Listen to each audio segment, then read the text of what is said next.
Jadi di sini pemerintah akan menjelaskan ada 6 materi yang akan dibacakan oleh satu-satu ya. 1. Persatuan dan Kesatuan Bangsa pada masa reformasi kemerdekaan. Pada periode 1945 sampai 1949, Indonesia berbentuk negara kesatuan dengan bentuk pemerintahan republik dan sistem pemerintahan presidensial. Presiden wakil presiden pada masa itu dijabat oleh Soekarno dan Muhammad Hatta. Pemerintahan Indonesia berbentuk pemerintahan darurat Republik Indonesia yang bertempat di Bukit Tinggi dengan presidennya yaitu Saifuddin Prawiranegara sebagai presiden sementara. Karena agresi militer Belanda yang mengakibatkan ditawannya Ikan Soekarno dan Muhammad Hatta. Sehari sebelum kedatangan sekutu, pada tanggal 14 November 1945, Soekarno sebagai kepala pemerintahan republik diganti oleh Sultan Sejahir untuk menjadikan ujung tombak diplomatik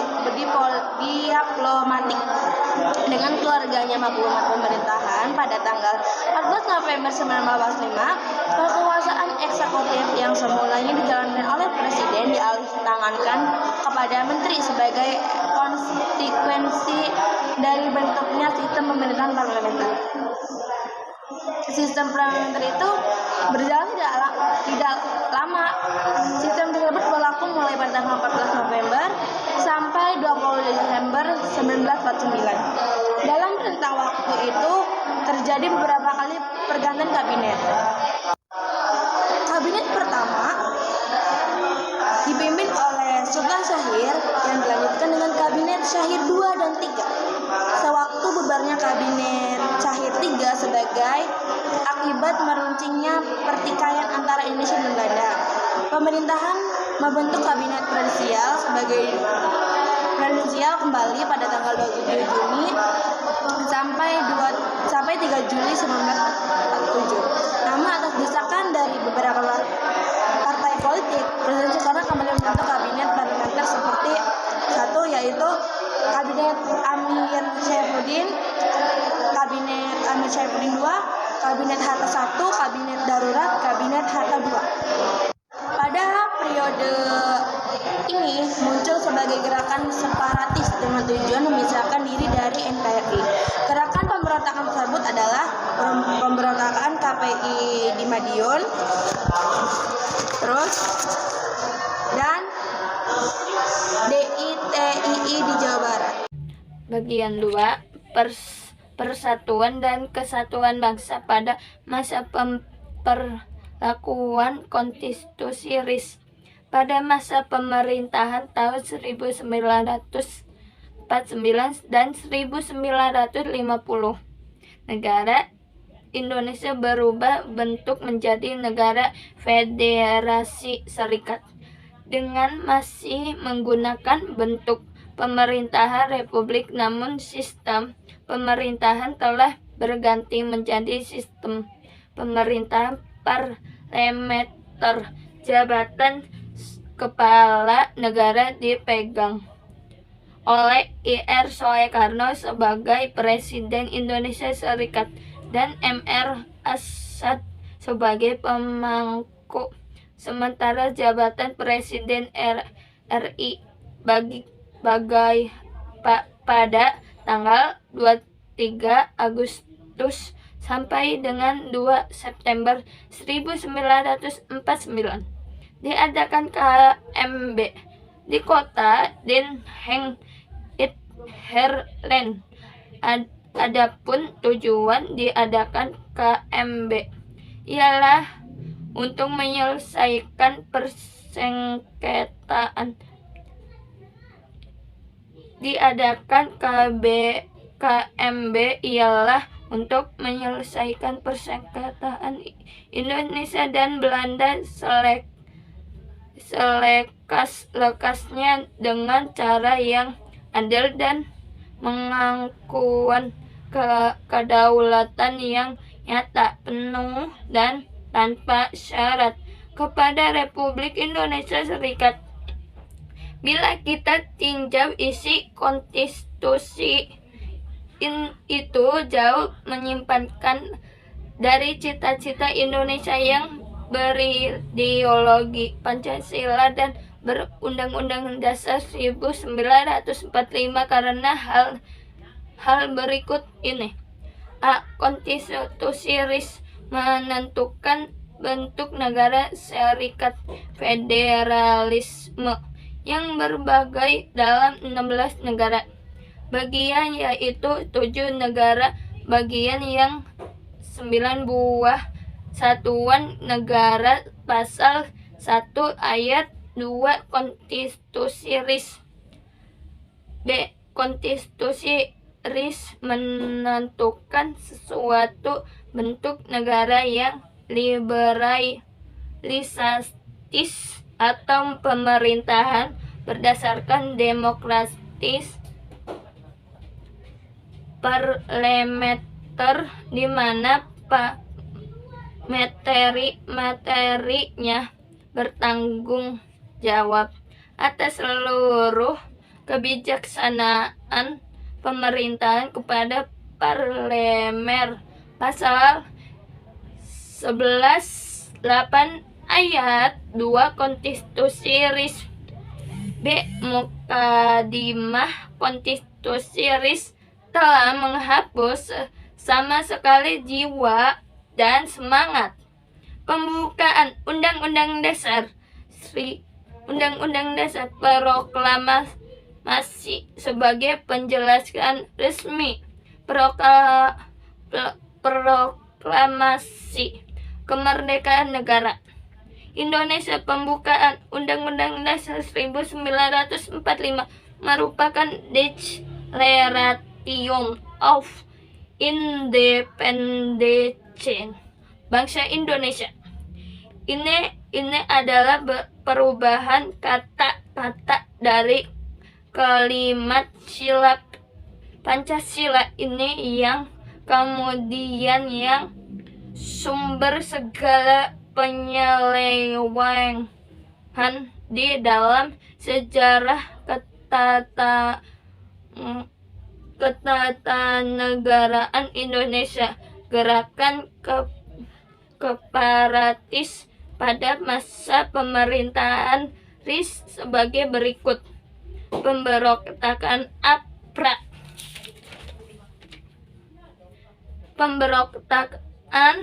Pemberontakan Andi Agis.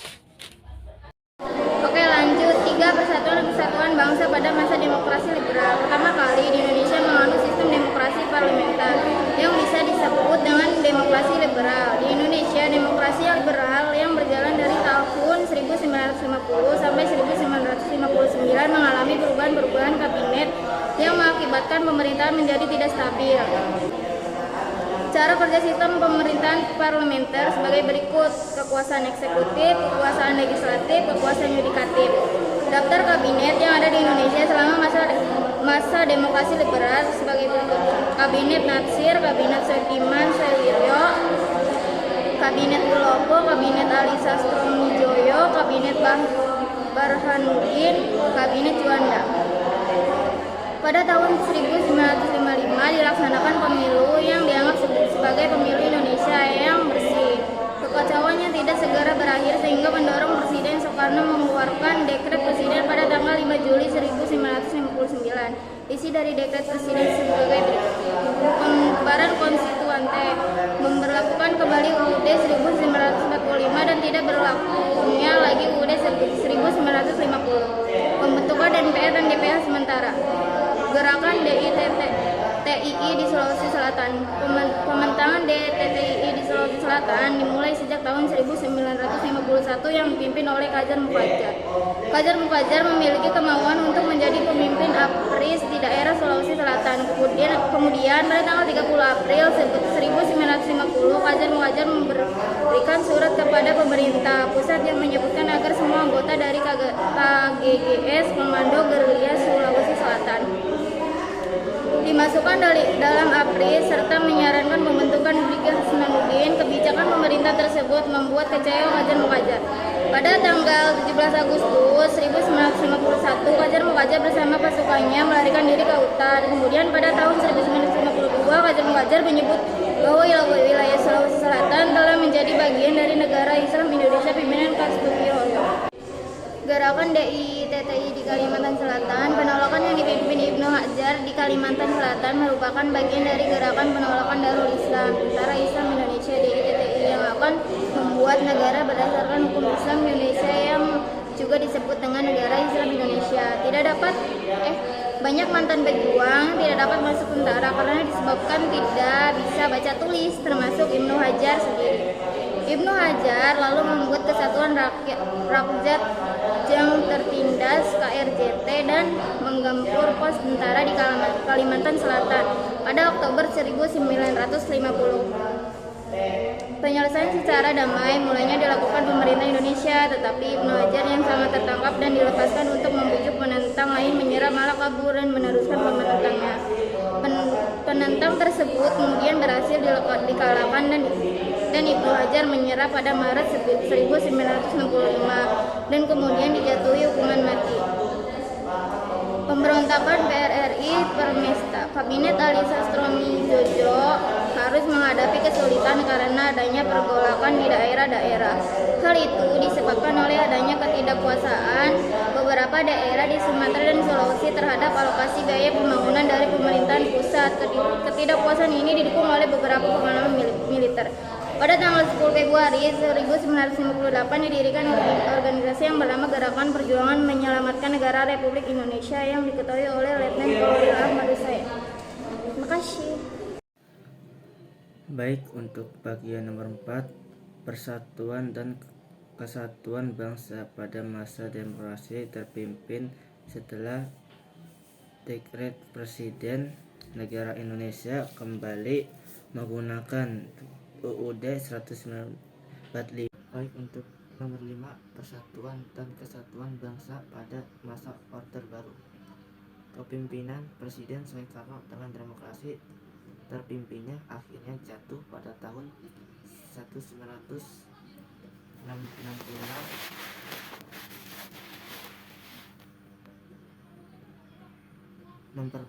Pemberontakan yang dilakukan oleh PKI mengakhiri masa Orde Lama dan digantikan oleh Orde Baru. Masa Orde Baru dikenal juga sebagai masa rezim Presiden Soekarno. Semangat dari pemerintah Orde Baru adalah kembali menghidupkan nilai-nilai Pancasila yang sudah hilang karena adanya eksistensi PKI dalam dunia politik Indonesia. Oleh sebab itu, semua bentuk partai atau paham komunitas dilarang di Indonesia. Pelaksanaan sistem pemerintahan presidensial pada masa Orde Baru memiliki pemimpinan dengan pelaksanaan sistem pada masa demokrasi terpimpin.